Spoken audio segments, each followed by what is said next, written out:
32F. Have no idea how to start this. I guess I'm still trying to understand how I lived in the same house, slept in the same bed, and loved the same man for 8 years without ever realizing I didn't actually know him. This is going to be long. Like, possibly the longest thing you've ever read here. But if you've ever felt crazy, gaslit, broken, or like your reality was stitched together by lies, then please stick with me, because maybe, just maybe, you'll see the red flags I ignored, and you'll trust your gut where I didn't. Let's rewind 8 years. I met Adam, 35M now, at a friend's art gallery opening. He was charming, attentive, the kind of guy who knew how to look you in the eye and make you feel like the only person in the room. We clicked fast. Within 3 months, he'd moved into my apartment. By the end of the first year, we had our condo. It wasn't technically both of ours. My name was the only one on the mortgage, but Adam made sure it felt like ours. His toothbrush next to mine, his socks tangled up with my bras in the laundry, his framed photos of sunsets mixed in with my oil paintings on the walls. We were partners, at least I thought so, but Adam was a master of impressions. He knew how to look busy and invested cooking dinner once in a while, rubbing my feet when I got home late, surprising me with movie nights or staycations. But the emotional labor, the planning, the caretaking, the sacrifices, all me, always me. It started small. He would forget to pay bills, so I started managing the finances. He wasn't great at remembering birthdays, so I handled gifts and cards for both sides of the family. He wasn't a strong communicator, so I'd write our thank you notes, reply to his mom's texts, and smooth things over when he flaked on plans. It felt like I was the engine running our lives and he was riding in the passenger seat. But love is blind, right? And tired and hopeful until year 6. That's when things started shifting. He started working late more often. Said he was trying to land a promotion. But money didn't change. He was evasive with his phone. Said he needed privacy. That I was too paranoid. When I tried to bring it up, he'd twist it, make me feel like the bad guy, accuse me of being controlling, of not trusting him. He'd get quiet, withdrawn, and I'd end up apologizing just to restore the peace. I started doubting myself. Gaslighting is a slow burn. You don't notice it at first. It starts with questioning your instincts, then your memory, and eventually your worth. I didn't know who I was without him. The unraveling started with a key. About a year ago, I was cleaning out the junk drawer. You know, the one batteries, paper clips, old pens. I found a key I didn't recognize. Not to our place, not to any office I'd ever been to. It was newer, still shiny. Something about it gnawed at me. I asked Adam about it. He shrugged, said it was probably from the old storage unit we rented years ago. But we never had a key like that. I didn't push, but I didn't forget. 6 months ago, everything changed. He went away for a conference upstate. I had a gut feeling, something primal. I don't know how else to explain it. I took the key and followed the address I'd seen pop up on a package he accidentally had shipped to our place. It was a small house in a nearby suburb. I sat outside for an hour, just watching, convincing myself I was insane, that this was a mistake, that I'd find a buddy's man cave or a storage shed or literally anything else. Then she stepped outside, a woman mid-30s, pretty, soft features, and following her, a little boy, couldn't have been more than 4, and then him, Adam, my Adam.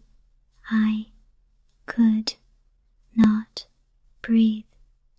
I didn't confront him, not yet. I drove home on autopilot, nausea bubbling in my throat.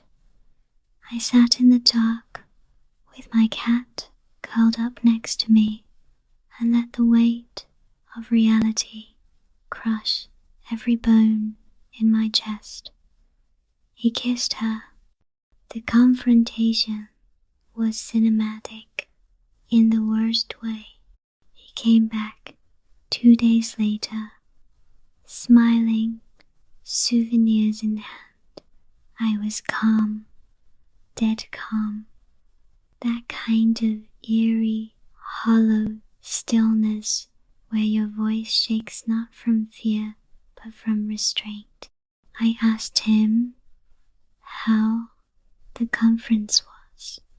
How boring. All-day seminars. I handed him the key. His face drained. I said one word. Explain. The lies came fast. She was an ex.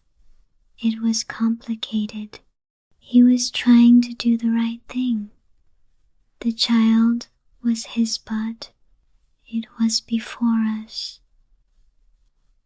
It wasn't. She trapped him.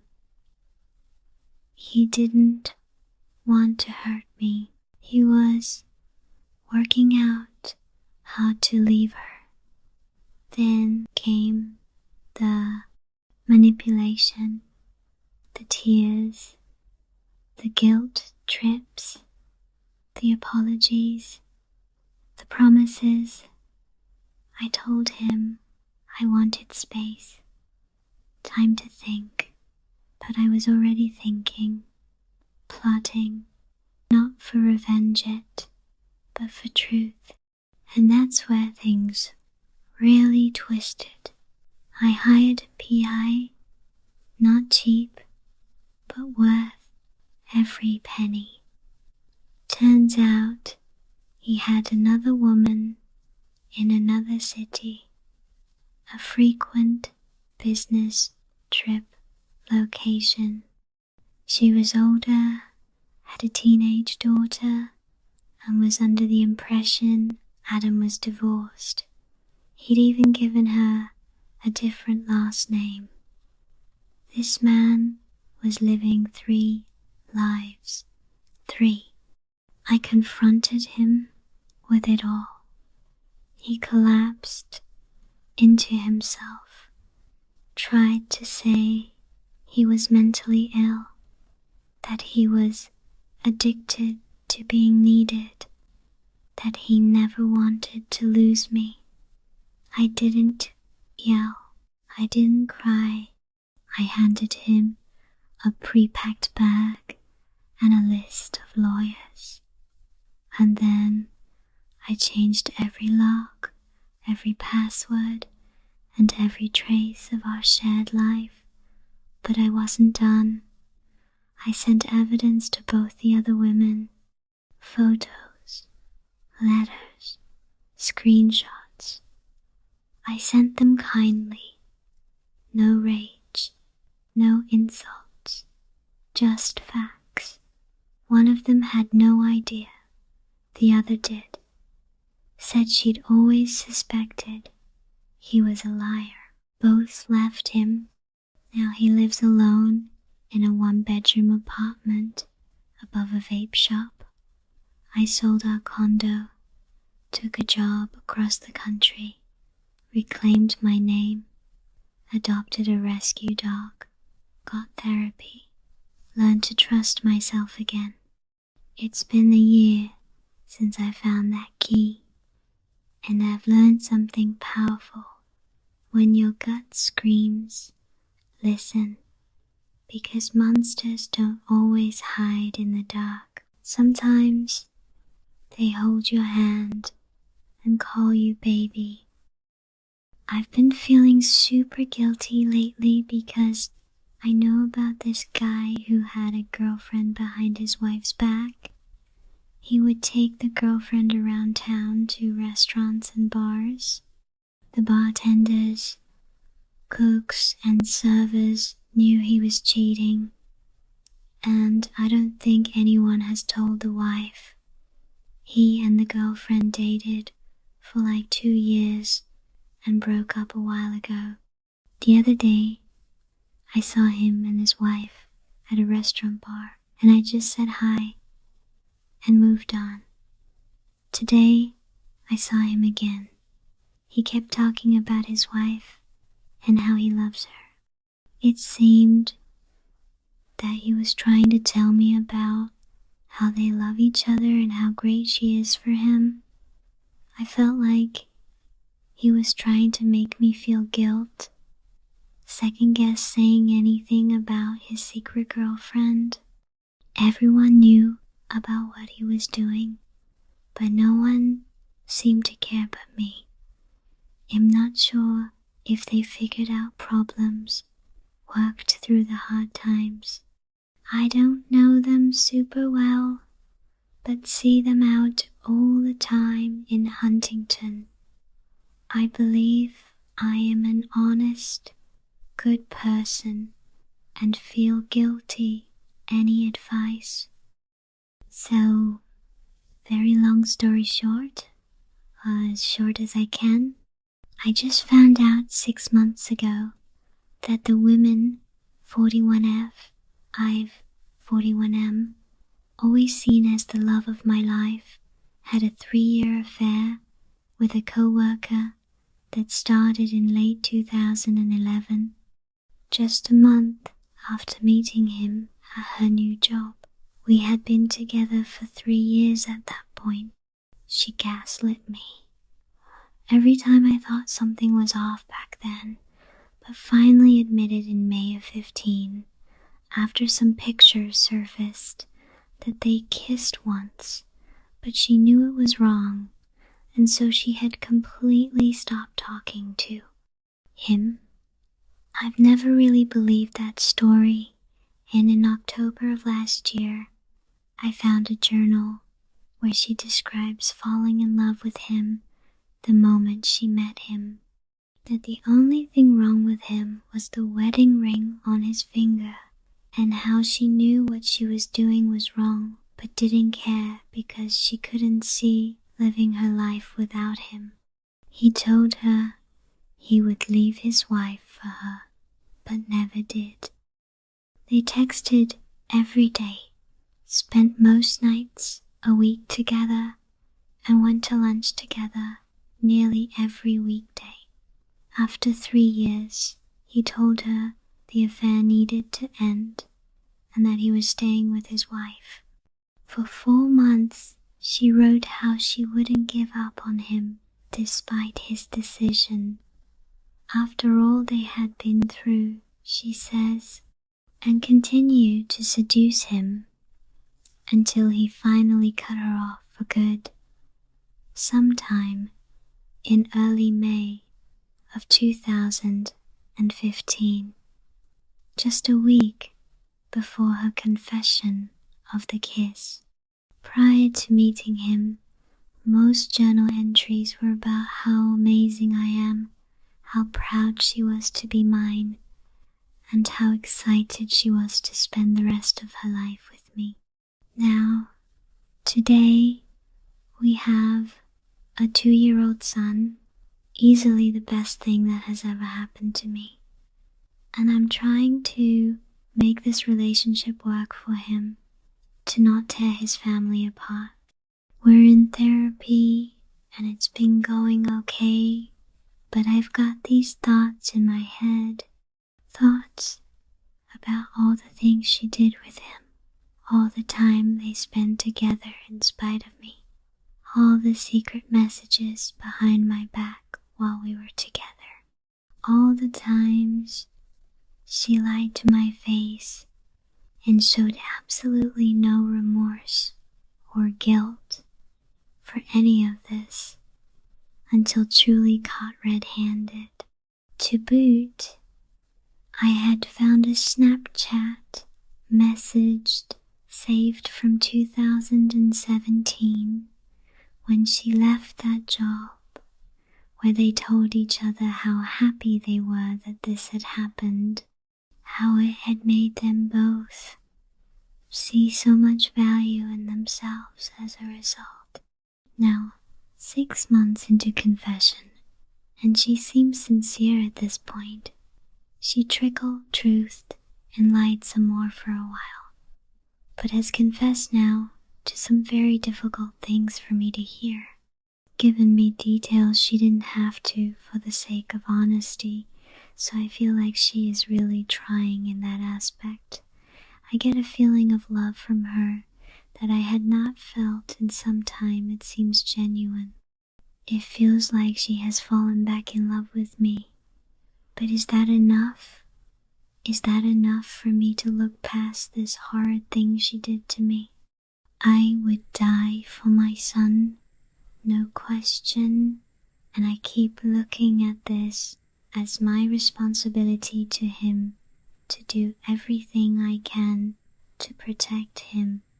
But I can't get these thoughts about her out of my head, about what kind of horrible person it takes to do what she did to me for so long and just not care that she had done it, to actually be proud of it while she was doing it. I feel lost. My wife of 10 years has cheated on me, not once, but a minimum of 2.5 times. I forgive her, so I can be part of my kids' lives. Literally, the only reason I'm still alive are my kids' ID.